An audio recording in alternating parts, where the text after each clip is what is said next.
Salut tout le monde, on dit quoi? Je sais que d'habitude mes vidéos sont en anglais ou en espagnol, mais j'ai décidé qu'en 2018, je vais faire plus de vidéos en français parce que je sais que j'ai beaucoup de personnes qui se sont inscrites à ma chaîne et ils parlent français.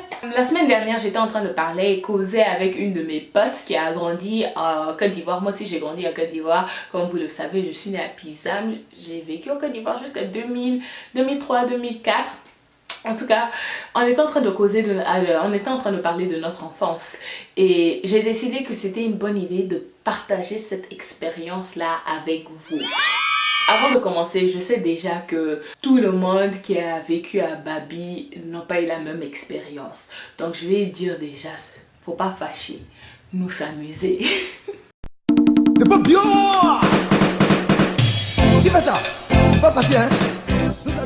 Donc je vais commencer avec la rentrée. Oh, j'adorais la rentrée. Ma mère, elle avait ses tailleurs et donc on dessinait ce que nous on voulait et puis elle envoyait ça à leur tailleur et puis nous faisait nos nouveaux uniformes. Je me rappelle, j'aimais porter mes robes avec les jupes longues là. Ou bien si tu te crois bien stylé, parce que je sais, si vous êtes allé à Jacques Prévert, vous savez que on avait le droit de porter les pantalons avec le même tissu. Donc moi j'adorais porter les pantalons, je portais le pantalon avec t-shirt blanc là, je me croyais.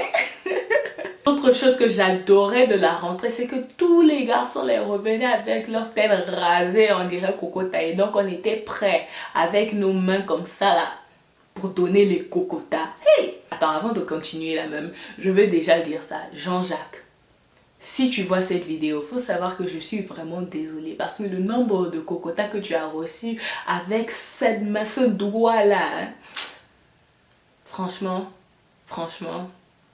je suis désolée. Et puis les garçons, ne pensez pas que j'ai oublié, hein. Vous aimez vous raser avec un signe de Nike, Adidas, des fois ballon de foot, affaire de cocotas la même. On aimait se taper, hein. Un des meilleurs jeux que j'ai joué dans mon enfance, c'était Polo Daba. Hey, j'adorais Polo Daba. On jouait pas avec ballon, hein. Tu jouais avec ta bouteille. Les bouteilles en plastique d'eau, là, on jouait avec ça. Je me rappelle mon petit frère. Hey, Alphonse. Pardon aussi, je m'excuse. Parce que quand on jouait à Polo Daba avec le petit là, hey, ça faisait pitié. On savait qu'il ne pouvait pas courir aussi vite que nous. Donc on essayait de rentrer la bouteille entre ses pieds. Une fois ça rentrait là, on n'avait même pas pitié. On le tapait, après on le laissait courir un peu. Après on le rattrapait, on le ramenait loin parce que vous savez avec Polo Daba là, tu avais un camp où tu devais toucher avant d'être libre. Donc nous là, on le laissait courir, on le tapait, on le ramenait au début, on le laissait courir un peu, on le tapait. Et puis une fois qu'on était fatigué là, c'est là on le laissait toucher le camp. Ah Babi, on aimait s'insulter aussi. Si on t'a jamais dit que ta tête était en dirait antenne parabolique là, c'est que tu n'as pas vécu à Babi. Les gbè. Si tu n'avais pas ta propre chanson de gbè, gbè show, yo, gbè, ça c'était moi, mon amie Laurie et sa petite soeur Laurie, allez, on chantait ça tout le temps. Je ne vais jamais oublier la nourriture à Babi. I got beans, greens, potatoes, tomatoes, lamb, rams, chicken, turkeys. Beans, greens, potatoes, tomatoes, lamb, rams, chicken. Je me rappelle à la belle époque, les brochettes coûtaient 25 francs. On cherchait toutes les pièces de la maison là. Une fois qu'on avait toutes les pièces, on décidait de se promener. On partait à le jeune homme qui était au bout de la rue là, qui vendait brochettes. On donnait nos 200 francs chacun. Tu t'achètes bien 8 brochettes et puis... Tu t'achetais 8 brochettes et puis un bout de pain qui était à 50 francs, tu faisais pain brochette. Et tu n'oubliais pas surtout de demander au monsieur s'il pouvait te donner un petit cadeau, quoi. Parce que tu disais... Ah, monsieur tonton, chaque fois que j'achète brochette de toi là, tu sais qu'il y a beaucoup de personnes qui vendent brochette ici. Pardon, donne-moi cadeau.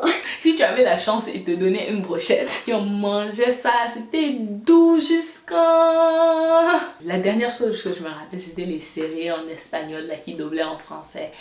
Marimar, Muñeca Brava, Ruby, Maria del Barrio, La Beauté du Diable. Vous vous rappelez quand Maggie faisait les promotions avec les choses de Marimar, tu avais t-shirt Marimar, marmite Marimar, sachet Marimar, Tapette Marimar, sac Marimar.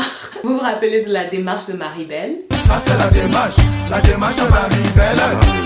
Ça c'est la démarche à Maribel. Ah bon? Ce qui me donnait mal au cœur là, c'était quand il y avait la CAN ou la Coupe du Monde. Parce que tu te disais, c'est vendredi, il est 17h, je vais juste allumer ma télé, mère RTI pour voir mon émission. Là tu vois les gens en train de jouer foot. Ça m'énervait tellement. En plus, en parlant d'émissions, faut pas oublier les émissions ivoiriennes qu'on avait aussi. Hein. Faut pas fâcher. Qui fait ça? Oh là là, c'est quoi l'émission qu'ils avaient les samedis matins là? Oh là là là là là.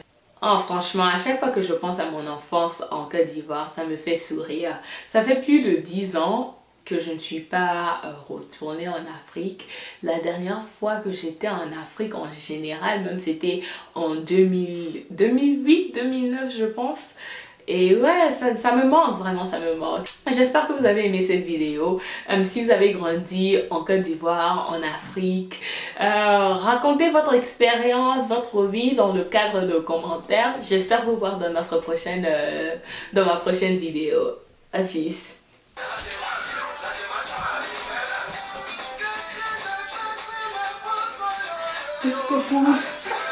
Je te pousse, on se pousse. Tu me pousses, je te pousse, on se pousse. Tu me pousses, je te pousse, on se pousse. Tu me pousses, je te pousse, on se pousse.